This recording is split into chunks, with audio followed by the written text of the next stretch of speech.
Welcome to the Global News Podcast from the BBC. I'm Celia Hatton, and today we're joined by Vitaly Shevchenko. He's BBC Monitoring's chief analyst, and he's also an expert on Russia and Ukraine. Vitaly, from the outside, Ukraine looks to be doing quite well at the moment in its war against Russia. But today we've seen protests against the government in Kyiv. What's going on? Ukraine is doing really well. So well, in fact, that President Zelensky, earlier this week, he said that the Ukrainian army was in the best ever position on the front line. And yet, 3 days later, his defense minister, Mykhaylo Fedorov, seems to be on the way out. On the face of it, it's a really puzzling decision because Mykhaylo Fedorov is one of the key architects of Ukraine's drone revolution, digitally minded, forward thinking, all about drones, AI, cutting edge technology. All these things have transformed modern warfare. The Ukrainian army has regained a lot of territory because of all this. But Volodymyr Zelensky said that the defense minister, Mykhaylo Fedorov, and the Ukrainian army's commander-in-chief, Alexander Syrsky, basically cannot stand each other. They cannot work together. To give you a quote, Celia, Zelensky said that they wouldn't even sit down together without the president being in the room. So Volodymyr Zelensky said that he was really sorry about having to make a choice, having to choose between these two really, really important men, but a choice had to be made.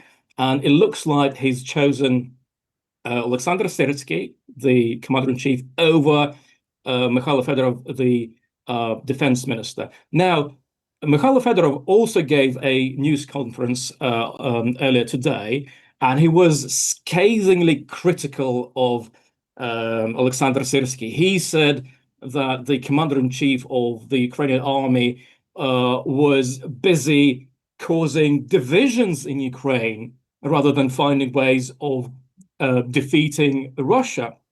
The outgoing defense minister also accused General Syrsky of stonewalling the defense ministry's initiatives. And at the moment of speaking, it looks like Mr. Fedorov is not completely out. So one of the journalists asked him, okay, is there a theoretical possibility of you staying on if President Zelensky changes his mind? And Mykhaylo Fedorov said he couldn't really see a way of continuing to work with General Syrsky, but he said that he would be still somehow involved in this mission of defeating Russia. Fascinating. So we have this political drama at the very top of the Ukrainian government unfolding. But the Ukrainian military is also under a lot of pressure, isn't it, Vitaly? I mean, just last week we saw a huge protest, almost a riot in Lviv. Can you take us through what happened there? And we'll get into the problems behind it. This is one of the reasons why President Zelensky isn't really happy with how things are going within his military. In Lviv, as you mentioned, Celia, a group of people overturned a van used by military recruiters, physically turned it upside down, jumped on it, and caused a riot. It's shocking, but by no means unusual. This has been going on for years, frankly.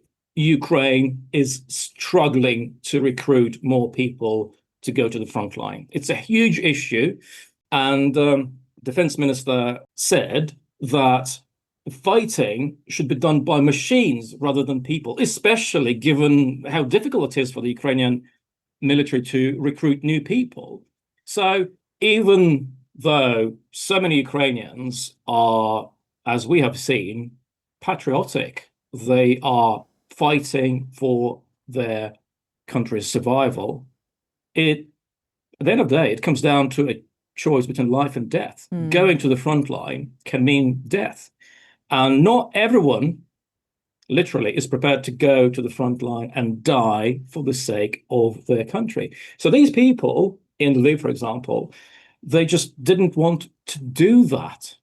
And that is a huge challenge. Thousands and thousands of young Ukrainians have died in the front line. Many more thousands were maimed. When I was in Kyiv earlier this year, it was striking to see so many young people in wheelchairs, missing limbs. It didn't used to be like that. When you drive across Ukraine, every single little village, no matter how small, there's a cemetery, and there would be fresh graves with Ukrainian flags fluttering above them. These are soldiers killed recently. So there's a lot of talk about patriotism and resilience in Ukraine, but the fact is, the understandable fact is, not everyone is willing to die. Vitaly, there's another layer to all of this that I want to ask you about as well, because pressure is mounting on Volodymyr Zelensky's government because of a string of corruption scandals. What's been going on there? Volodymyr Zelensky has been trying. He's been making efforts to improve things, by the sound of it. One huge step, well, that's a popular opinion among Ukrainians and commentators abroad, was getting rid of his powerful chief of staff, head of the presidential office, Andriy Yermak. He was generally seen as the great cardinal pulling the strings behind the scenes. He had to go among a swirl of corruption claims.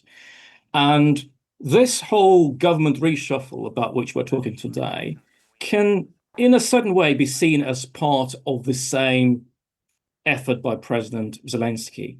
The former Prime Minister, Yulia Sviridenko, who was replaced today, she was generally seen as somebody who is or was linked to Andriy Yermak. Now she's gone as well.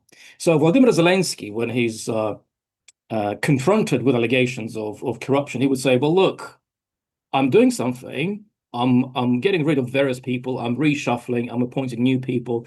This is my way of making sure that corruption stops. However, what we're seeing today harks back to a huge extent to what we saw exactly a year ago, when there were efforts, I would say spearheaded by the presidential office, to curtail the autonomy of Ukraine's anti-corruption agencies.